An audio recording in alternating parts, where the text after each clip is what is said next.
Greetings and welcome to Office Hours. If you are new here and you want to learn a little bit more about what we do, you can always head over to officehours.global. Our first hour, we answer your questions on media and digital productions of all kinds. And our second hour is something that we typically like to spend a little bit more time on.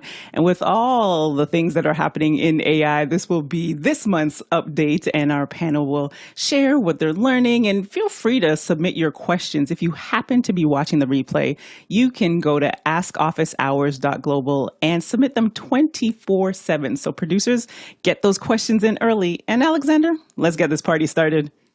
First question this morning comes from Mike Edwards in Brooklyn, New York. Morning, everyone. How would the panel approach designing a graphics package, including varied lower thirds templates, where multiple corporations collaborating on a project need to be represented in a stream?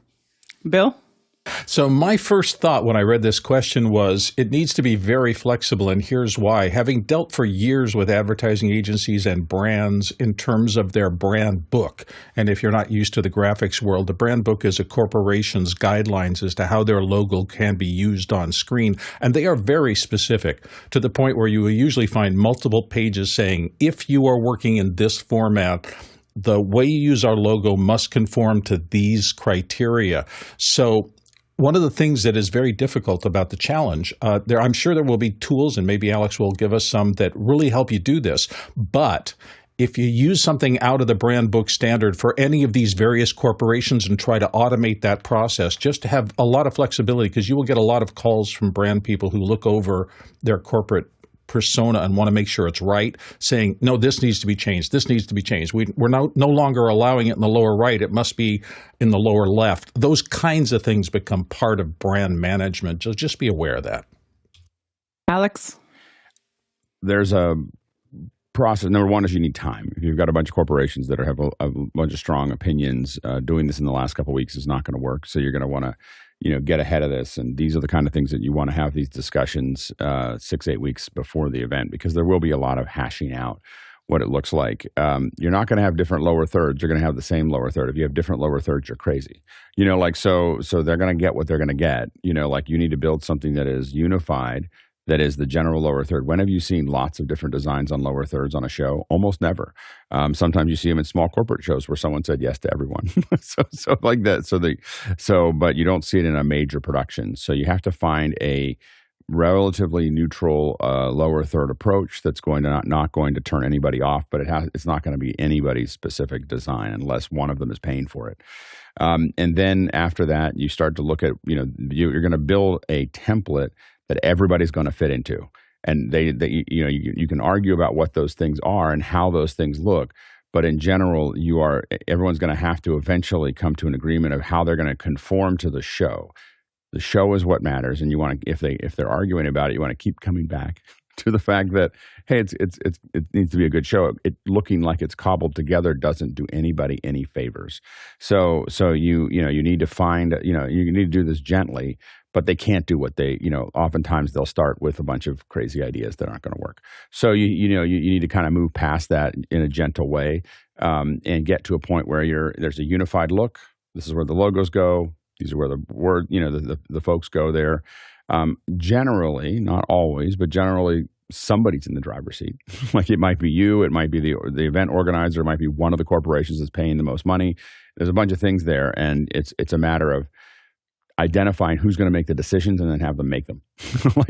But it's not going to be, it's not going to be a free for all, or if it is, it's just going to look really cobbled together, and it's not going to put any value. It's going to devalue everyone's brand to do this. And so it's a tricky business when you have a bunch of folks, a bunch of stakeholders, but it's kind of a common thing to have happen. But you do have to try to do it as best you can to work with everybody and have everyone feel included.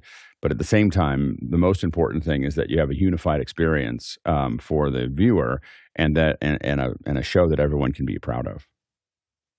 And as Alex alluded to, this is also the people management part is going to be really important. So as he said, knowing who the not only the stakeholders, who's going to sign off, see if you can get that information, who's signing off. So you have that one chain if possible, if two people that you're speaking to, but then also for you to be prepared for, okay, how am I going to deal if if things are pushed back? I would also say just making sure that you are having, whether it be an email that just, hey, whoever needs to sign off, so that you're just covering and protecting your work and what you're bringing to the table, because people are very sensitive when it comes to their brand, which as they should be. And as Alex said, your job is to make sure that the task gets done and that everyone looks good. So just reinforcing that messaging around that you're here for them and keeping everyone focused on the end goal. So I'm just saying this to prepare you mentally for some of the things that you will have to encounter, because you just want to do great work and they just want to look great, even if that means separately. Alex? Sometimes it is protecting people from themselves. But you do have to be patient and understand that it's going to go through this company, and then it's going to go through that company, then it's going to go through legal, and then it's going to come back to you, and then there's going to be little tweaks. Can you move this over a little bit? There's going to be some indecision, and all of those things are there. The one thing I would say is underline to them once you get to the site that you won't have the tools to update the graphics. So you can't, you want to make sure that they're clear that you can't make changes on the site during the show.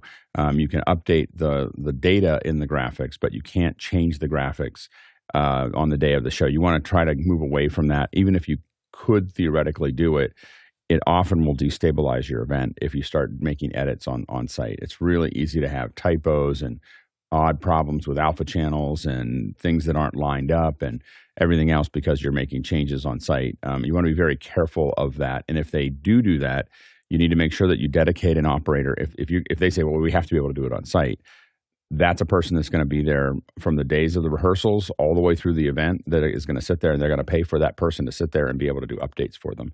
And so if they want that flexibility, don't have it just land on the TD or land on you.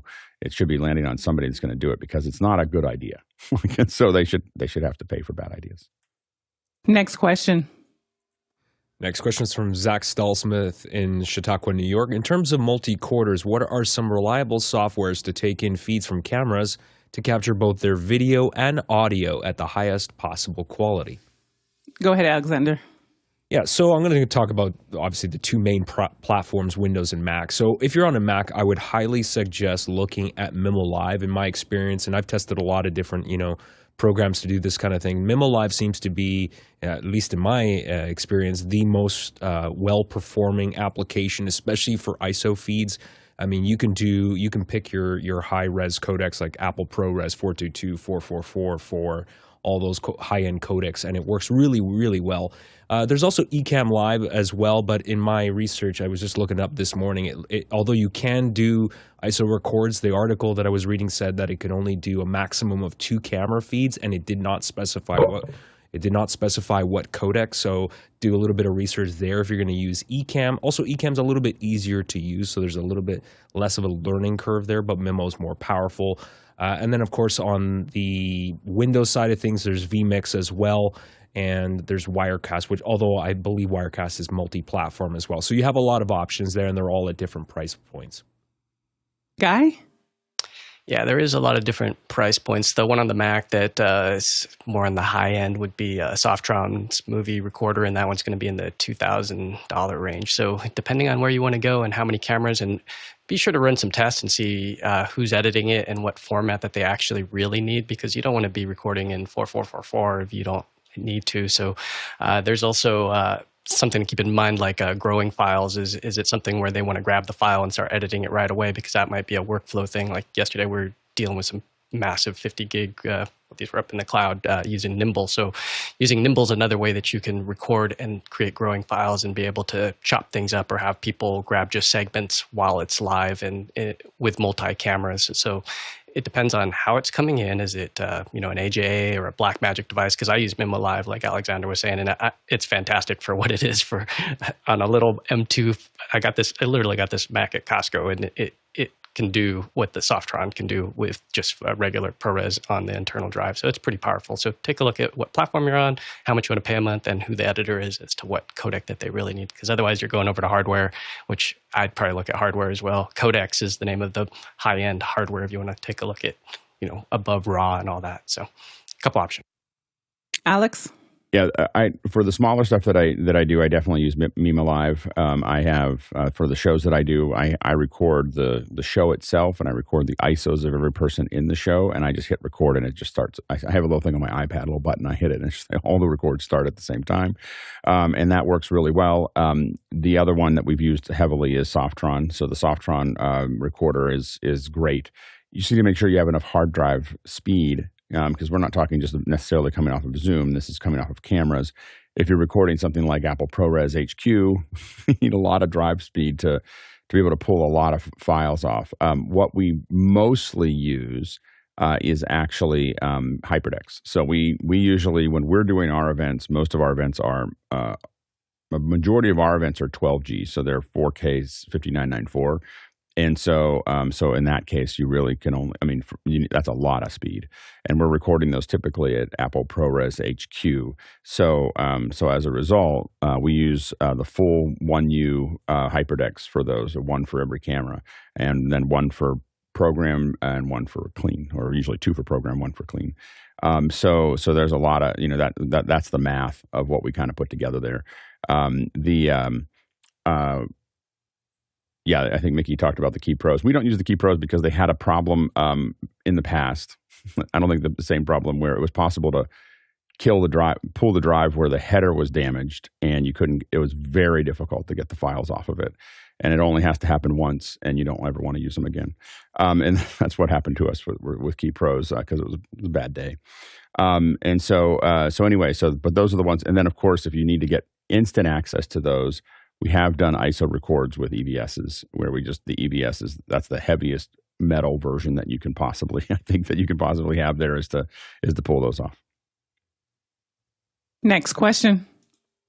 Paul Walhus in Austin, Texas asks, introducing the Tadpole, the smallest webcam ever built, with a category first directional microphone, a mirrorless Sony sensor, and the easiest way to mute your call with a tap. It's the perfect webcam. Nigel. So I sort of doubt it's the smallest one ever built because I'm fairly sure the one in my Mac, which it doesn't say is smaller than this, but this is what this thing looks like.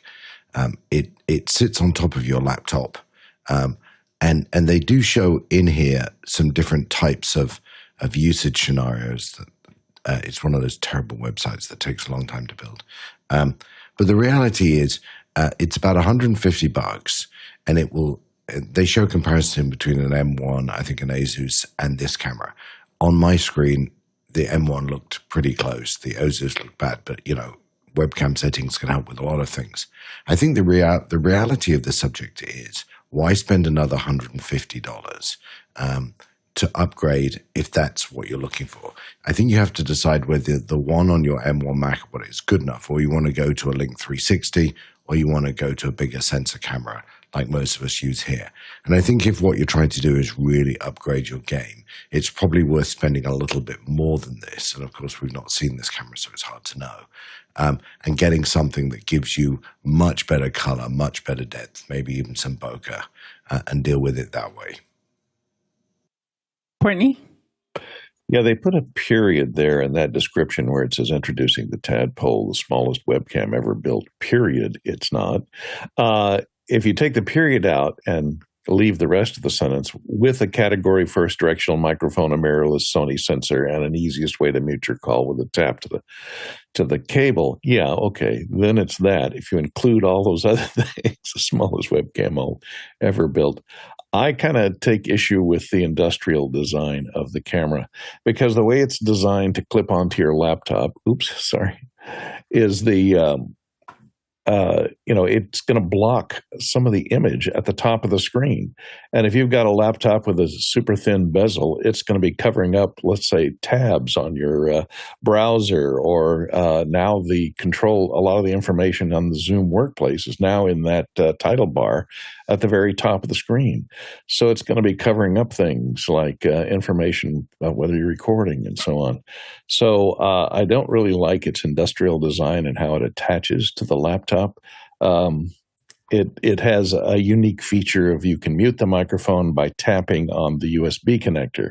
That's provided the USB connector, you're plugging it into a laptop where the USB connector is accessible. If you're plugging it into, if you're putting it on a monitor and you're on a Mac Mini or a desktop, the USB may be in back of the PC, so very hard to get to. So that feature isn't very convenient. And there are certainly, if you're looking for low profile cameras, there's these that you can stick down in the middle of your screen. They're much smaller, take up much less of your screen, and give you better eye contact. So it's designed, it may have a beautiful picture for the size of the sensor that they're using, but that enlarged round thing in the center is just a decoy. The actual lens is a tiny little thing inside there. So I don't understand. Alexander? Yeah, just building on what Courtney said, they show a photo of that thing in the middle of the screen, which would be bad if you have a MacBook Pro with the notch in the middle. That would be the worst place to put that camera. As far as the sensor size is concerned, I was trying to figure out, based on their website here, which it doesn't say how big the sensor is. So I don't know. It certainly doesn't look like a micro four thirds sensor. If that, I don't know what they mean by mirrorless. Field of view 70, which I know we've talked about webcams and what is the ideal field of view in the past. 70 is pretty good. At least it's not super wide. f1.8 aperture. And by the way, light gray text on a black background. What is going on here? You can't read that. That's a whole nother problem. Alex? Yeah, it just depends on what you're trying to get out of it. I mean, if you have an older Mac or PC that doesn't have a good webcam in it, and you want to not spend a lot of money, it may not be a bad one. I mean, $150 is a good value. It's less than, like a lot of us have Link 360s, which we like, but those are twice as much money. So, or almost twice as much money. So if you're looking for a $150 webcam, this could be, I think this probably will look better than what we've used. Our tried and true at $150, our tried and true has been the Brio.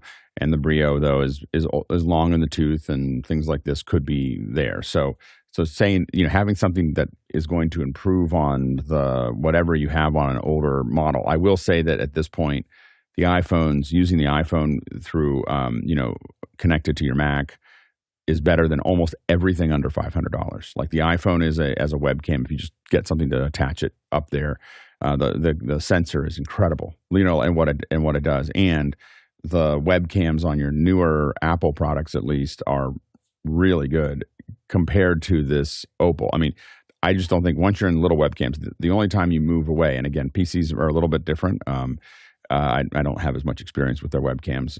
Most of the PC webcams that we've run into could improve from an external webcam. Like they're just not that good. And so that might be a big market for them. But I will say that if you really care about your camera, it's sensor size. Like you're looking for a Super 35 sensor or above. Like you are, at minimum, a Micro Four Thirds. If you really are going to spend money on an external camera and you're really going to do something with it, you ought to just keep moving forward. So if you're really building a real studio, or it really matters, a Micro Four Thirds would be table stakes. Super 35 is better, and there's cameras in the $400 or $500 range. It's going to be a little bit more. That's there that can get you there. But I just think that you want to really. I think people are ignoring the fact that depth of field, the shorter depth of field, really improves the impact that you have with your camera. But it is an improvement. It's better than probably most of the stuff we run into on PCs. Next question. Next question's from Tony C. in the Villages, Florida. Are there any desktop boom arms? I have a desk on which I don't want to drill a hole, and there is really no lip to clamp the boom onto. I do a podcast and looking to move it out of the way when I am working. Any suggestions? And that's from the QR code. Alexander. Yeah, so I've been using I have a few of them here, the Elgato low-profile mic boom arms, and I've been happy with those for a little while. They're really inexpensive. I think they're about $100 or something like that.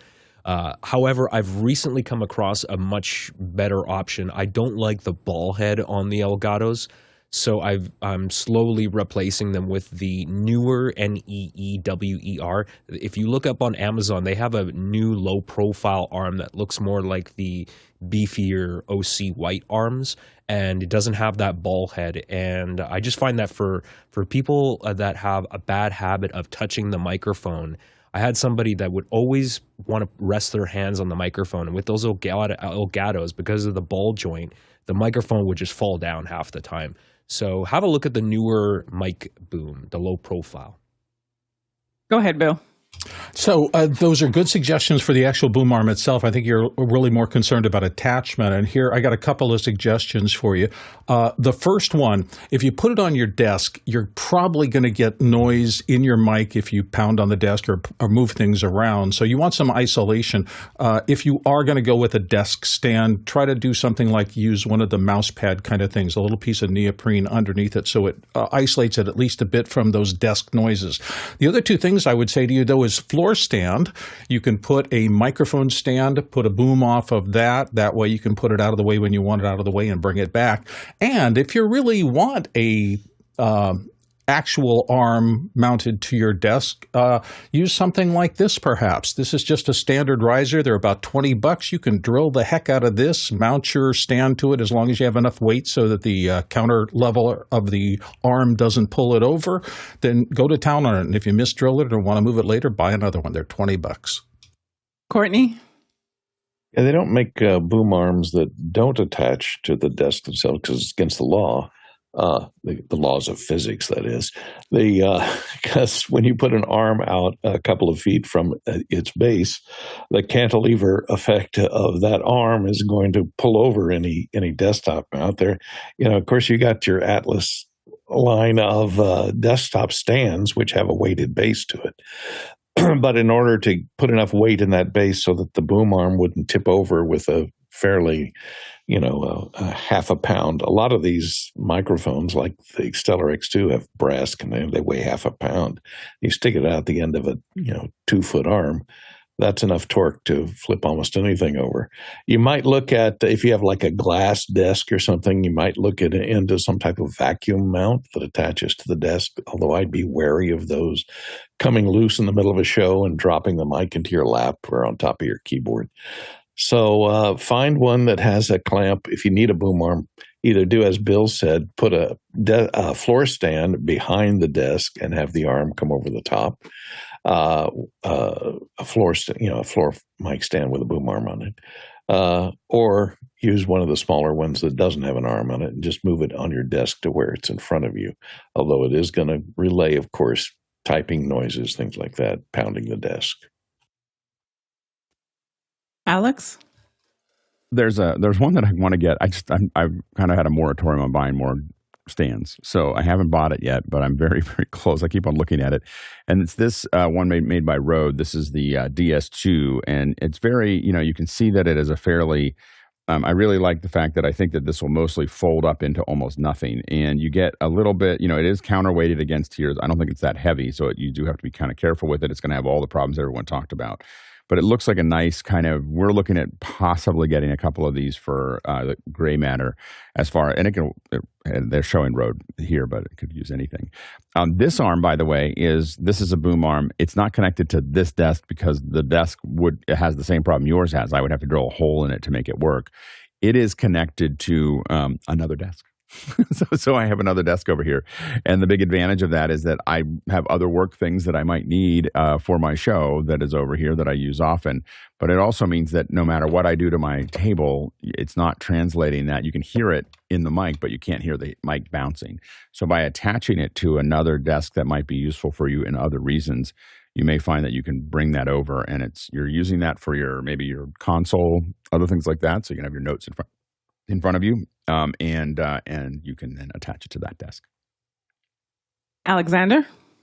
Yeah, I just wanted to go back to the suggestion because I wanted to show it here. This is the one that I'm talking about, This is the newer low-profile mic arm, and I discovered this about 6 months ago. I think it's a fairly new product. It does clamp to the desk, and I don't recall if they have another option to mount it any other way, but that is the one that I suggest. And this mic arm, I just find it's very, very strong. So for $80, it is a very low-risk purchase. And just coming in from the comments here, we've got Mickey said the Shure CV. Ooh, it's flying. ZVD. Oh no, sorry, that was David Brady. Said the Shure CVD, and Mickey had said that the Atlas ones are pretty durable as well. Bill? And if you want to deal with the cantilever problem, you can also get a mini boom arm like this that slides back and forth and put a little counterweight on the back end. That'll change the center of gravity. So instead of the thing sticking out from wherever with just a pivot point at the end, it moves it to the center so it'll balance easier. Just all ways to solve it, a lot of ways. And Courtney. And if you do have a desktop with a non-porous surface, I did find a vacuum-based mic stand for about $48 on Amazon. So, and they're showing a pretty hefty mic on there with a pretty articulated boom, although they don't have it extended out very far from the base. But it does attach, if you have a glass desk or something, it does attach with a vacuum base. So there's a choice for you if you've got one of those fancy schmancy glass tables. And just one more coming in where someone had just said potentially a floor stand and just putting it beside the desk, since we're trying to make sure that not putting anything on the desk that's not weighted down. All right, next question. Next question is from the QR code. Gene J. Anthony in Skokie, Illinois. Managing outdoor event with big fire being asked for is where to put fire and why, on stage or boxed in with the audience? Alex. Generally, we would usually keep fires off the stage, and we keep the audience at a pretty good distance as well. So I think that there's, typically if you're asking us where to put the fire, typically outside. If we're going to do it inside of a tent, just remember that you have to have somewhere for that to ventilate, and usually the diameter of the hole at the top of the tent needs to be between 2 and 3 times the diameter of whatever's holding the fire. So it needs to have a lot there. And even then, things will get smoky. But that's going to give you, it's going to have an updraft, and it should pull most of that out. But in general, we wouldn't do that unless we would usually do it in something that's kind of built for it. And also the tent would have to be pretty big. You want everything to kind of go up. But in general, fires, for most of the productions that we do, especially if it's anything other than a gas fire that we can turn off immediately that's over rocks, we're going to do it outside.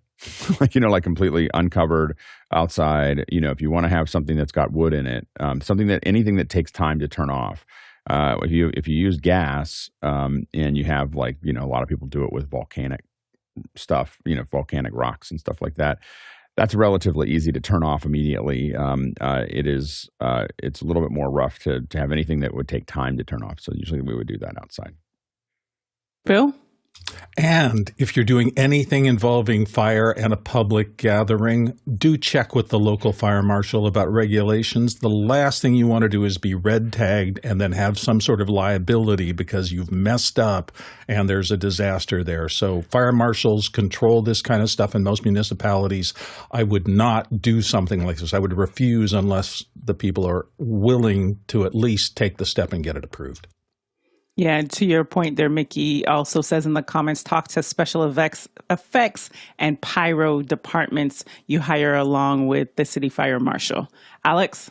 Yeah, and this is probably the last time. I'm just this question's kind of gone along with us for a couple of weeks. This is probably the last time we'll address this fire.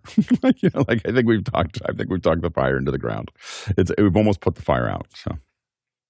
Because we didn't start the fire? Yeah, exactly. We didn't start it. I totally dated myself there. Anyhow, next question. Vic Hernandez in Springfield, Missouri asks, is there an easy way to use my iPhone 12 Pro as a webcam on an Intel Mac Mini? Go ahead, Alexander.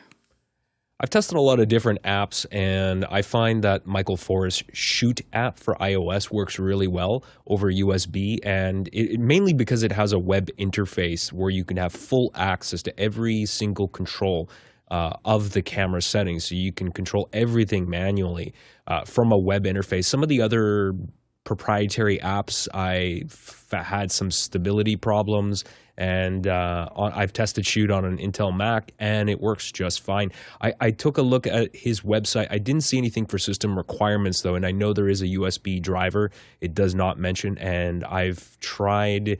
It's worked for me on the last 3 versions of Mac OS, but maybe just double-check compatibility to see if you're on a very old version of Mac OS. Alex? Yeah, it depends on when you say Intel, there are 2020 Intels and then there's 2015 Intels, and you have to decide where are you. If you're able to get to the newest operating system or the last 2 operating systems, you can just use continuity camera as well. So, so the operating system will just see the phone and make it a source. In fact, sometimes it does it even when you don't want to. so it's definitely looking for your other devices and how they can be attached to it. So also look for that. Next question. Douglas Carmichael asks, what mics would the panel recommend in the US $200 to $400 range for desktop conferencing / streaming use? I'm looking at the Blue Sona myself. Nigel? So I don't know that mic, and I think there are sort of different requirements here. We don't know how noisy the room is. We don't know what you're trying to show. I think I would tell you that there are sort of 2 different decisions that I have taken. I've taken to have a mic that's in view. This is a Stellar X2 that's in that price. We know lots of people have the MV7s or the XLR versions of that. Those seem to be great microphones. And then if you want a mic out of view, I just have up here a Sennheiser MK600, because sometimes I don't want it to be in view. I don't want the microphone to be there. So I switch to that. So I think you have to decide, do you want the mic in view? How noisy is the room? Are you going to need noise reduction? The Logitech looks fine. I don't know what it's like as a mic. My sense of Logitech is they're looking for you to buy into the whole Logitech theme and have everything that's part of that. And if that fits with you, that's fine. But you've really got to think about the usage scenario first, then find the mic that fits that. Alex? Yeah, it feels a lot like form over function, the blue stuff, and I have to admit that I've soured. It might just be the Yeti itself, but I've really soured on the blue mics. Like in general, the Yeti is probably the most painful mic that I've ever remotely managed.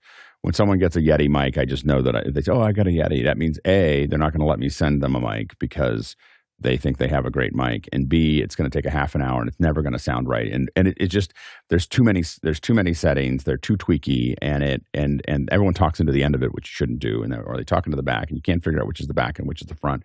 And you can't figure, it's just a real mess, And so I think that I've become kind of frustrated with Blue in general over that mic. This one is obviously not that mic, but it feels very form over function. I think that we're really happy with the MV7 Pluses, or the MV7. We're interested in the MV7 Pluses. We've already had a couple people buy those based on our recommendation. They're really happy with them. The Stellar X2 is also another great mic that I've used in the past in that price point. And then of course there is the durable PR40 from Heil that I was just using yesterday on Leo's show. Courtney? I will concur. I'm talking to you now on this Stellar X2, and it is not in the shot. Cleverly, it's just below the frame here.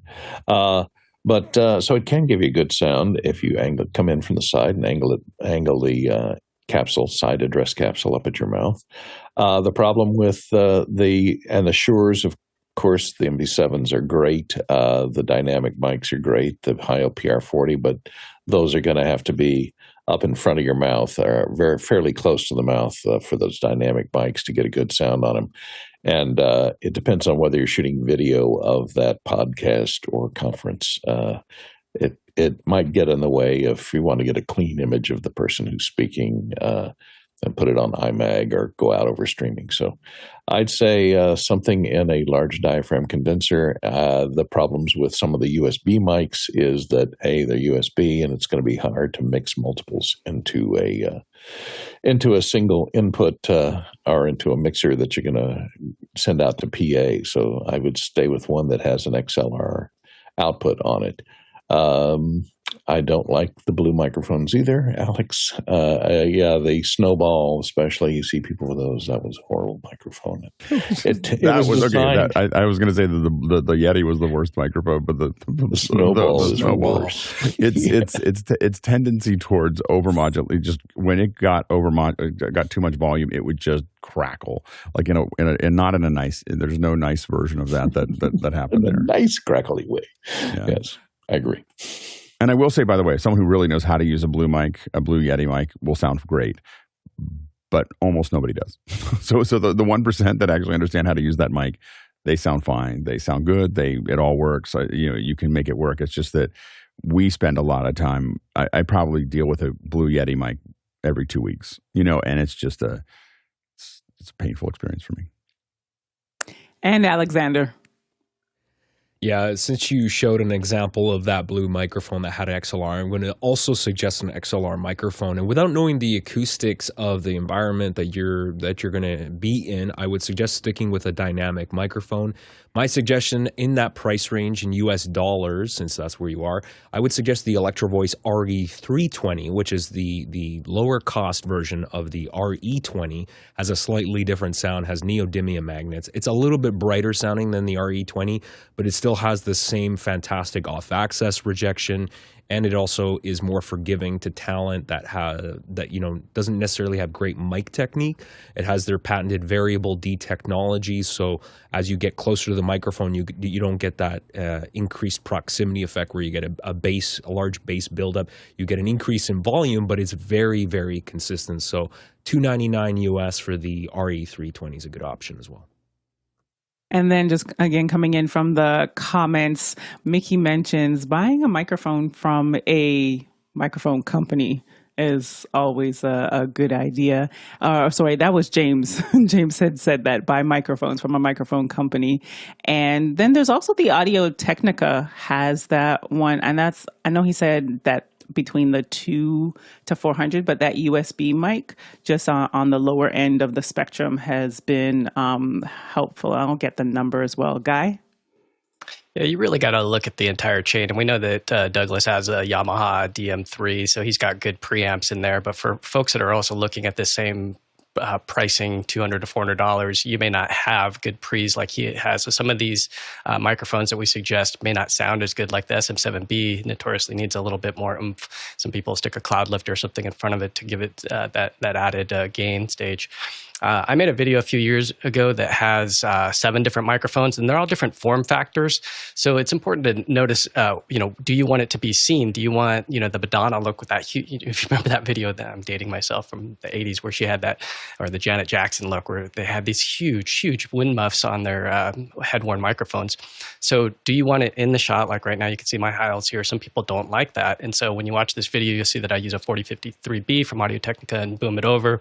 I'm recording into an $8,000 recorder, so the preamps on that thing back in the day were very good. But the surprising mic out of it was a $99 Sennheiser handheld. So listen to that $99 Sennheiser handheld versus a CS3E from Sanken that's a $2,000 shotgun. And Bill's using a $999 416, which maybe consider that mic as well. So there's a wide range in there depending on your environment, if you want it to be seen, and your structure as to how it comes in and goes out. Alexander? Yeah, one last suggestion, because Liberty just jogged my memory about Audio Technica as a brand. The Audio Technica BP40 is not as commonly known or used. This has a hyper cardioid polar pattern, so it has really good off-axis rejection. It's dynamic, $350 US. This is a really, really nice microphone. So if you have a way of trying one out, I would also suggest looking at that one.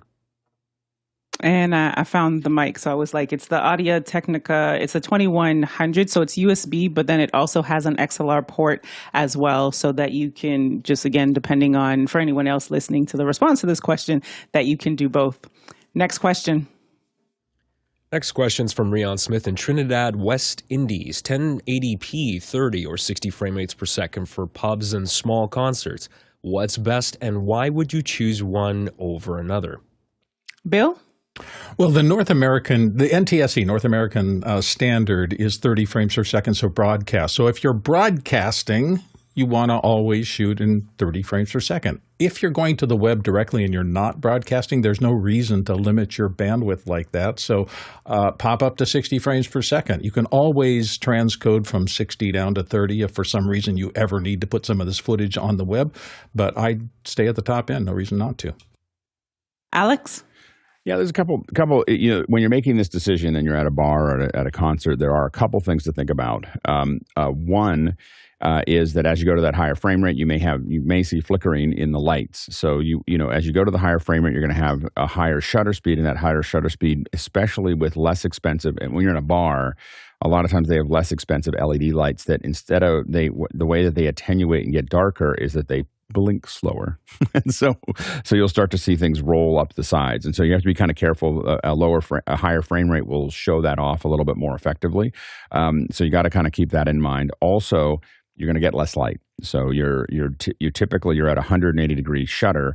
So when you do that, what you're going to do is when you go from 30 to 60, you're now going from 1/60th of a second in the shutter speed to 1/120th of a second, typically. Now, we do occasionally just go to a 360 shutter. It's something you can do in a digital camera, so that it has a little bit more of a flowy feel to it, but not necessarily in concerts. So oftentimes that you can actually get away with.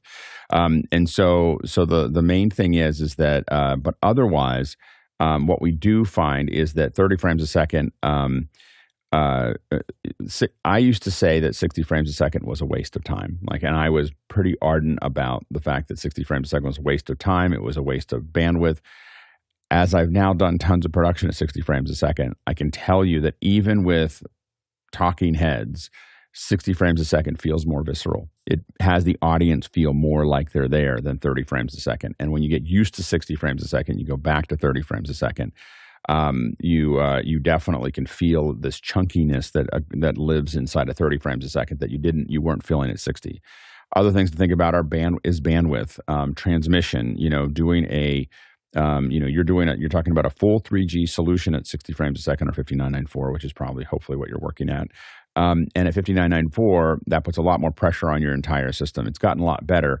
But 3G has always been a little tweaky, and this is where you have to start paying attention to things like SDI-A versus SDI-B, Blackmagic's versus everybody else. SDI-B is Blackmagic, SDI-A is everybody else. So you have to start paying attention to those things at that 3G, full 3G at 1080p 5994. Whatever you do, what you should not do is stream at 24. So people will get into this thing like, oh, I want it to look like film and everything else. Everybody streams at 30 or 60. So if you're streaming to YouTube or Facebook or almost any other platform, no matter what you send them, they're going to send out 30 or 60. And I've talked to their engineering team and they are not going to support 24. So unless you have your own player and you're doing it yourself, it's not. And 24 is great for film. It's great for narrative. I have no complaint about it. In fact, most of our testing has shown that 24 is a great format for film. It is not a live format. Period. It's just not a live. It's not a live format. It looks chunky. It looks framey. It is not what you should be using for live events. So, okay. Yeah, sorry. I was going to ask you, but that was YouTube, because I've seen some people and we stand by that too, as not using that format, but I've seen some people do it and their stream. Does that matter? Camera model? Does that impact it at all? That they did 24?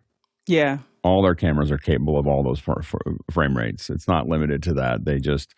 I will admit that Aries and Venice's get a little tweaky at 60 frames a second. There's a bunch of things that work and don't work when you get into some of the larger cameras, but because they're not used to it. I mean, Aries and Venice, 99% of their market is 24 frames a second. And so that as soon as you go to 60 frames a second, you're in the 1% of people who have ever used those cameras that way.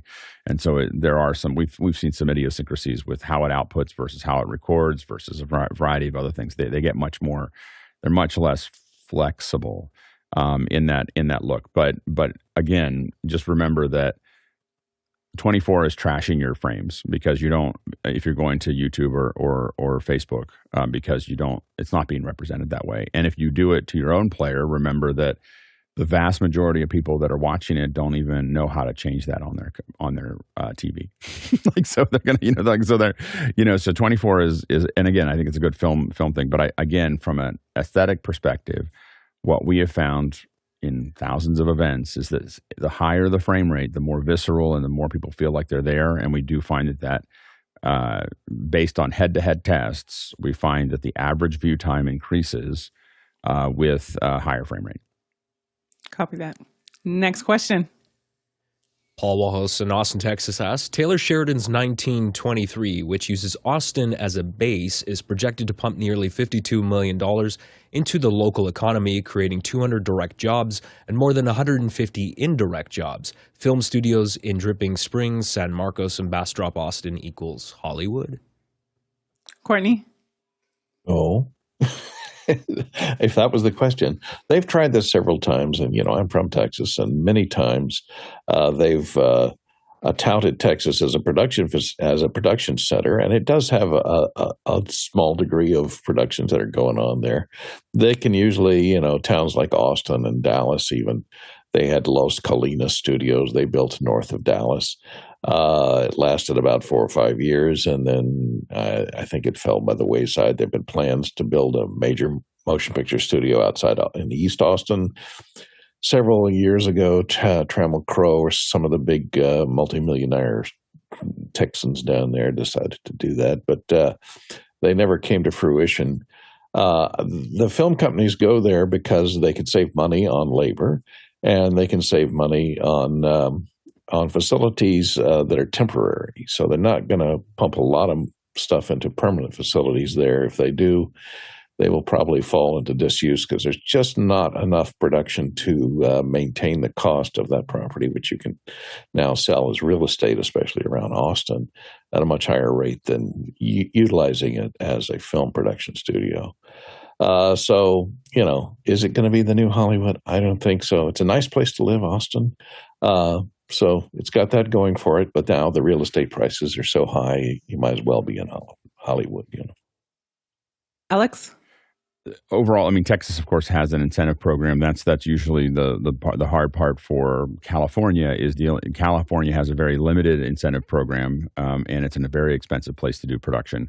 And as a result, more and more of the production's leaving California. I mean, that's the reality of it. It's dropped over the last 5 years. I saw something like 60 or 70%. Like it's a pretty heavy drop in California. The EDD almost destroyed the entire market, but they pulled back very quickly. I think we talked about it on one of our shows a week ago that they were going to classify all. You couldn't be an LLC in California, and be your own person. You'd have to be an employee. And that lasted about a week because that would have basically dried up Hollywood 100%. But Hollywood is really, it's not really a matter. I don't think we're really talking about Hollywood being Hollywood anymore. Between Georgia, Louisiana, Canada, other countries, all of those things, the film market is no longer centered around any given city, and it's going to keep on probably diffusing. So Texas is benefiting as many states are. The only states that are really in the play are the ones that have aggressive incentives. Georgia right now is the leading incentive state because the OG is New Mexico, and what you can see in New Mexico over decades of support, they have studios and they have permanent installations and they have a lot of those things, but it takes decades, and you have to get decades through their own legislatures that are willing to do what it takes and invest that money over decades, not over a couple of years and say, oh, this isn't working and now we have to quit, because as soon as they quit, no one will ever come back. Like Michigan did that and then kind of trashed the whole thing. They have to go into it and they have to commit to it. Georgia has an unlimited incentive program, which is why so many things are happening in Georgia that don't happen anywhere else. Bill? With the subheading "History Repeats Itself," I'm reminded that once upon a time, no less than Dick Van Dyke decided that he didn't want to travel to Los Angeles to do his show, so he created the new Dick Van Dyke Show, and they ran it out of Carefree Studios not far from where I grew up in Arizona. It lasted from 1971 to 1974. They built a big infrastructure. They did the show out of there, and now it's tumbleweeds. It came, it did its job, it went. I'm seeing a lot of that. Outside of a few big names like Tyler Perry has done this in Atlanta, and I think it's going to stick because there's enough ongoing for him as a producer to make that facility give it legs. At some point, though, the industry will move on again. So these things come and go. I don't think it's the new Hollywood. I think it's another stop on a long trail that's been going for many, many, many years. Good point there, Guy. Yeah, I'm a little jealous because in Seattle, we're trying to rebuild our film industry and it's just been devastated. The incentives just aren't there. And so I dug a little bit into this one, and the numbers are actually presented to the city council as to the total economic impact. And you can see here that really it's not much at all. They're giving a 0.5% wage-based incentive, which is $75,000. So that on the 51 million, you've got 251 coming into the city, and then they're giving back 75,000. So the net fiscal benefit's only 165,000. So I mean, we're not talking like huge. It's not going to change the industry, but it is nice to know that the Airbnbs are going to get booked out. There's hotels and concierge and people that are going to get services that are going to get utilized, which floats up and floats around. So it's a good thing, but it's not going to make Hollywood a bunch of production shift over there. We're seeing more Vancouver, more Atlanta, New York, but Austin, it's just microscopic in comparison. Alex? Vegas is also, there's a variety of folks that are working in Nevada in general. So Vegas is one of them. Reno, there's a bunch of work happening in Reno as well, building a big studio there.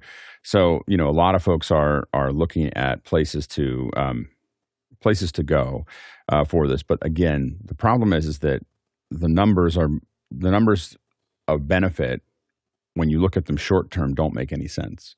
It's long-term of building an industry that is self-sustaining, that builds that up, that builds an entire ecosystem that also affects, because more films are shot there, it affects tourism, it affects there's all kinds of benefits to having a film industry in your city or in your state that are hard to measure the way that bean counters want to measure it. And that's what a lot of these states who have done it over a long period of time have benefited from that. And so I think that you'll continue to see that kind of move out. But I think that it's also other countries are becoming, the globe now has become a much bigger place, like for most of these providers. And again, the restructuring of the contracts last year have a huge impact on how streamers are looking at the kind of content they do, where that content is produced, who they're buying it from.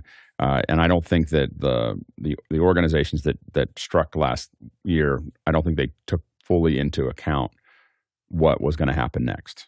And I think that is, and I think that it's going to devastate California production. And Nigel. Yeah, if you're coming to Austin, I hope you like it hot. It's pretty hot at the moment. I actually think only net add to this conversation is I think it's interesting when an area gets a franchise and manages to turn it into a broader business. One thinks of Hobbiton in New Zealand, the Harry Potter thing just outside of London. If you can find a franchise, if you can do something and spin that off, then I think you'll find there's all sorts of ancillary businesses. But, those are like lightning in the bottle. Next question. Yeshua Bell in Antigua, West Indies asks, looking for a low-latency camera-mountable solution for a field reporter setup. SRT with LiveU Solo Pro requires a subscription. Are there alternative low-latency destinations on the LiveU or similar products? Also looking at KiloView P Series. Guy? Yeah, you really got to ask yourself, do you need that interaction? Because the latency on these things can vary. And we're using Zoom, especially when we've done our NAB broadcasts, and we can see the real-time latency and the picture quality. If you have a 1080p account, it looks really good. But if you want to go the Teradek or the LiveU route, be aware that the LRT subscription is a cost, and yeah, you're going to have to bounce it, and it will bond those modems together. So at the low end, you have the LiveU Solo. Then you could use something like we have the LU 800, which now you have 8 modems. There's a cost, there's a cost to each of those modems. So if you want an alternative, there's TVU. TVU networks will allow you to rent those things. And I highly suggest looking at that model of renting because it can get expensive. If you want to go super cheap, there's can grab an iPad with a Axoon CMO, and if the camera's an HDMI or an HD SDI, you can get the CMO Pro and use the Camerify app, and that'll give you SRT, and you could shoot SRT up to wherever you want to bounce it back out of. But really think about that latency, if it's important to talk to that reporter, and if you can handle that delay, because with SRT, you might be looking at 2 seconds on that return back. And what are they seeing? Do you want to see them? Do you want to give them a return? So there's all kinds of things in the LiveU series that are totally pro and meant to do this. But I'd look at Zoom unless you need that additional quality. The other thing to look at is if you're just going to want regular internet, PepWave has some really great modems that you could bond 3, 4, 5 little modems as well as Wi-Fi plus an Ethernet all together. So lots of options there. Alex? And one of the things you may be looking at is something keeping simple for a reporter. Another thing to look at is, and we really would love to see Zoom give us a switch for 1080p. Hey, we know we're in a good place to do this. Give us a switch to do 1080p. Another thing to look at is Stream Voodoo. Stream Voodoo has a 1080p solution on the phone, so that you can, and it's going to be low latency, and you can dial that quality up pretty high. I'm actually doing some of the tests. You'll see me do more tests, and we'll probably publish it a little bit more, of doing stereo streaming. So I'm streaming stereo out of a phone at 1080p with 2 images for the Apple Vision Pro directly from my iPhone 15. So they're doing a lot of good work from the cell sites, but you do have to find a good bandwidth, whether it's that Wi-Fi locally or make sure that your cell coverage can actually make it work. I would not, based on not my recent experience, but recent experience of a project that we worked on that used KiloViews, I probably would not employ those in a production. Next question. Theo Flawyers Void from Tromsø, Norway asks, what are you hoping for this year's WWDC? Alex? I think I don't know what I'm hoping for as much as what I think we'll probably see. There is probably a 10% chance we're going to see some new hardware, the Apple Studio, Apple Pro, the desktops. It doesn't sound like that's what the aim is, but we may see that. I think we're probably going to see some of Apple's vision related to AI. So there is I think Apple's going to do some kind of local AI for things that matter to you on your phone, along with some kind of federated solution or web solution that incorporates a variety of other tools. So I think you're going to see Apple talk about that a little bit. So I think that there's a lot in those areas. A lot of things just make things easier for you, and then things that you can keep on, access to those things. I'm really interested to see what they update related to the Apple Vision Pro. We expect to see. This is usually going to probably be the big update of these are all the new things you can do with your Apple Vision Pro. So we should see a bunch of those types of things. So those are the kind of things I think a lot of us are tracking. Bill? 2 areas. Number one, how they're going to respond to the AI-driven world they find themselves. They already use a lot of it, but I think they'll expose more because there's so much talk about that. So I think we'll hear about that from the keynote stage, how Apple is planning to implement an generative AI kind of thing while still keeping it inside their closed ecosystem for safety and the rest of those things. The other thing I'm always fascinated about there's so many sessions, and those sessions are some of the brightest people in the world in verticals. So if you're really fascinated by one area of production, the fact that you can get access to watching some of these presentations that their interior designers do gives you an idea of kind of what's the state of the art in this specific vertical and where might it be going. And I find that fascinating every year. I always try to watch 15 or 20 of those little videos post WWDC, and I always feel like I come away smarter than I went in because the people who present them are amazing. Nigel? Yeah, I don't know what I'm hoping for as much as what I think Apple needs to do, which is I think Apple needs a clarity about where its platforms are going. I think its product lines have become quite modeled.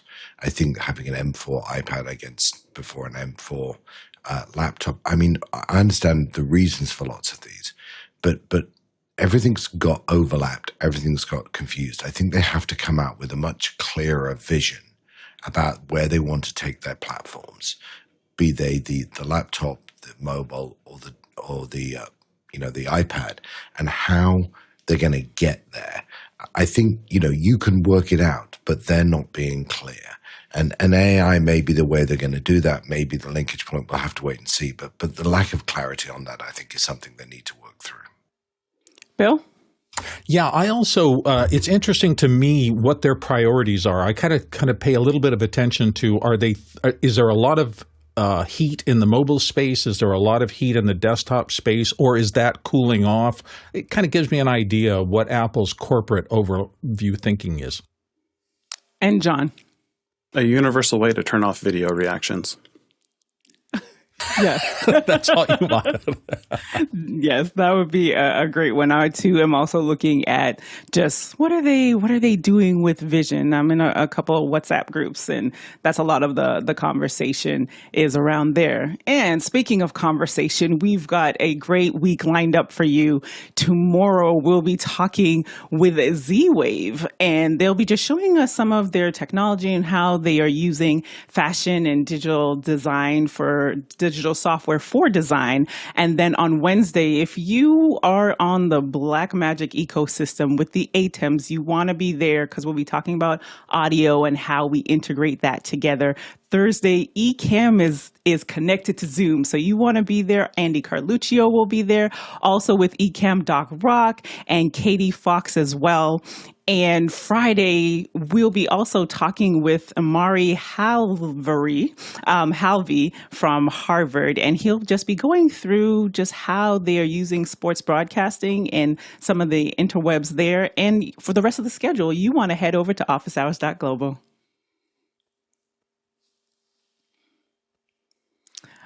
It is time for